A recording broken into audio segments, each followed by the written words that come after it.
Hi, my name is Imo, and welcome to my channel, In My Opinion, where I discuss creative outlooks to endlessly inspire hope, connection, and self-love. Well, today I am getting on here to discuss the topic of possessiveness and jealousy in relationships. So a lot of the things that I talk about today will touch on all kinds of relationships, whether it's romantic relationships, friendships, or family relationships. So if you're anything like me, I have struggled with possessiveness and jealousy in just about every kind of relationship I've found myself in, whether those are friendships or romantic relationships. I don't think I've experienced it much in familial relationships, but I think it doesn't really matter what kind of relationship you find yourself in. I think it can apply.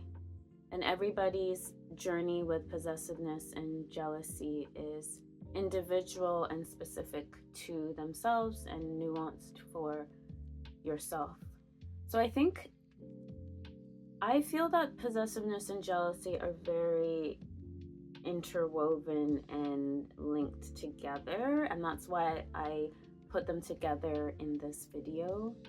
Yes, it's unfortunate for people like us. So much inner work and healing to do.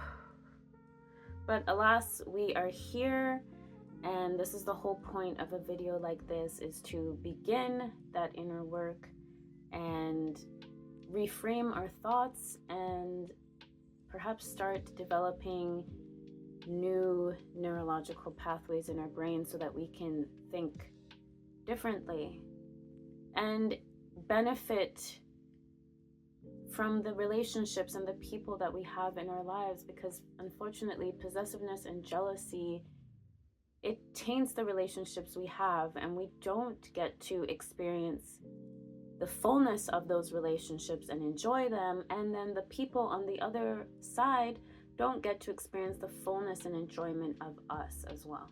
When I talk about possessiveness and jealousy in this video, I think there's so many ways to interpret and experience possessiveness and jealousy, and I think it can be very nuanced depending on the person you are and the struggles that you have.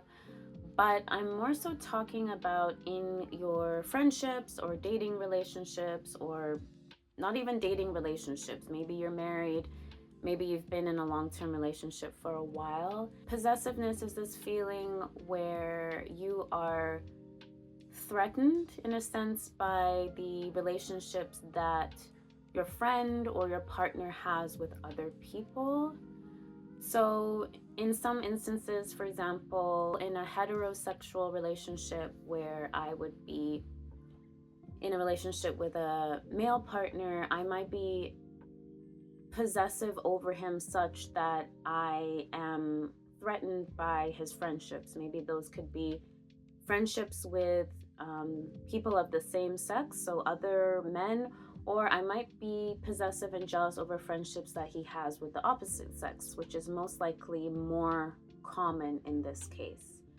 It could be in a friendship where you are jealous or you feel threatened by the friendships that your friends have, or the connections that they form that you perceive as being close with other people in their life. It could be coworkers, it could be maybe even their family members. There is some elements of possessiveness and jealousy and feeling threatened because you feel in a way that your place in their life is unstable or unsteady, because you detect another connection that is important to them or significant or meaningful to them, that you feel you've created this narrative in your mind where you feel that there is a competition and that your position in their life will be ousted, or you'll be removed, or you won't have that friendship or that relationship in the same way, or even this fear that the friendship or relationship that you're in will end because of these other connections. So these are 5 mentalities that I have been thinking about and kind of working through on my own to deal with possessiveness and jealousy. And the reason why these are mentalities is because possessiveness and jealousy starts in our mind. It starts in our inner being, in the way that we think, in the way that we perceive a situation, in the way that we frame a circumstance in our lives relating to possessiveness and jealousy. So I really feel that the root of healing and overcoming this issue in our lives is the way that we think about things. And it's challenging ourselves to choose a different way of thinking when we come across these issues in our lives. So the first mentality in terms of dealing with possessiveness and jealousy is this conception that nobody belongs to me. Nobody belongs to me. I think we don't always realize it, but when we are feeling possessive over a person, over a friendship, over a relationship, it's because there is something in our mind that is making us feel that that person, we have ownership over that person, or they belong to us in some way. And so this whole conception of nobody belongs to me, it enables us to create some separation or detachment in that regard from that relationship in our life. When you engage the thought that nobody belongs to me, it allows you to have more of a sense of appreciation for that person's presence in your life, such that you don't take it for granted. You are able to understand more that it's actually a privilege that that special connection is in your life. It didn't have to happen. That person could have very well not come into your life. And it's actually a privilege that you get to journey with that person, whether it's a partner, whether it's a friend.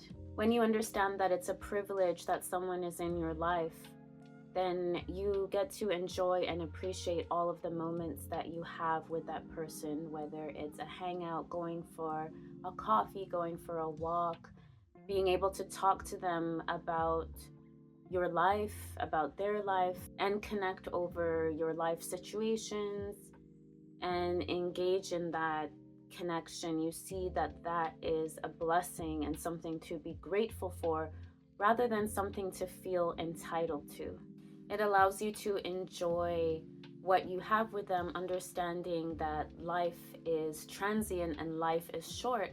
And the people that come into our lives, they very well may not journey with us for the rest of our lives. Some people that come into our lives only stay for a season, or there's stages where we are closer to them. We're closer to them in one stage of our lives over another. And it allows us just to be grateful for whatever capacity that we have that person in our lives for that length of time. I don't know if you've heard of that quote where people come into our lives for a season, a reason, or a lifetime. Well, my interpretation of that quote is this idea of being understanding that the people who are in our lives are not necessarily there forever. We don't journey for them forever. Some of them we do, forever in the sense of during our lifetime. Some of them we do journey with them in the span of our lifetime, and some of them remain for our whole lives, but we have access to them more or less depending on what season that we're in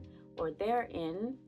And some people just come into our lives for a very brief period of time, maybe to teach us something, but it's all very important, it's all very relevant, and it's all significant and necessary for our life journeys as human beings. And it's just about celebrating and appreciating all of that. When you understand as well that nobody belongs to you, you have this healthy understanding that your friend or partner is on their own journey, and you're able to have a healthy sense of detachment where you appreciate and celebrate and respect their life, the people that come into their life, and the lessons that they need to learn from those people coming into their life, the experiences that they need to have with those people.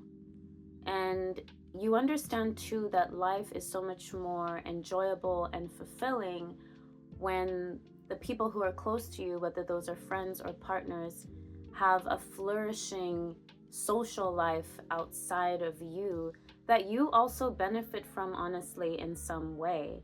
For example, if I have a friend who maybe they have other friends who feed into them and nourish them and water them.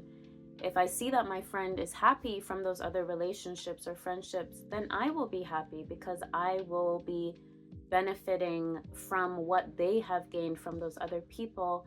And I will be receiving also all of the goodness and watering and advice and good interactions that my friend has had with those other people. I inadvertently receive them as well. So we are all very interconnected and linked, and we don't always realize that.